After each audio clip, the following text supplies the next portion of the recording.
จับมาแล้วตรงกลางมีอยู่แล้วฮะพี่เสื้อเหลืองจะไปเองติดโค้ชคิมฮะแล้วส่งให้พี่แชมป์ลองยิงเอาและหลุดมือไปนิดนึงเข้าไปเลยครองบอลอยู่นะเลี้ยงพาบอลขึ้นมาแล้วส่งให้ทางพี่เสื้อดำคืนกลับมาพี่แชมป์ยกเข้าไปหน้าประตูแล้วโอ้โหยังไงฮะโฉบเข้าไปนะแต่บอลออกหลังไปฮะต้องยกเตะพี่แชมป์โดนนูโน่ดักอยู่ฮะเอาพี่แชมป์ไปต่อฮะพี่แชมป์แล้วยังไงฮะมีพื้นที่เอ้าแล้วลองยิงเลยข้ามการออกไป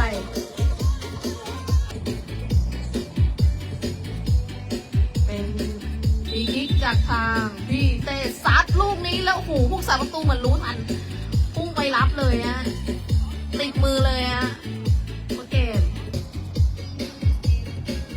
โอ้ทำไมกล้องมัน